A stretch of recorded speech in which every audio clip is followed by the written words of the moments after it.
হরে কৃষ্ণ।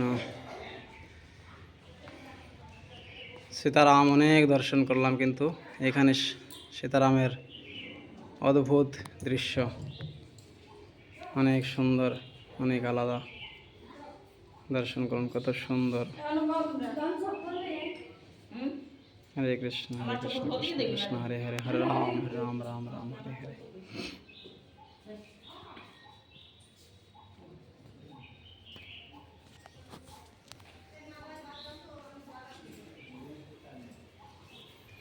আর এই মন্দিরের বাইরে এখানে বদ্রীনারায়ণ মন্দির, আর এখানে এটা হলো রাধা গোবিন্দ মন্দির।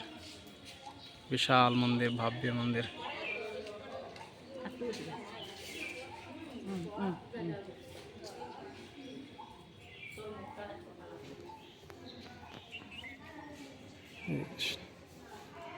আমার একটু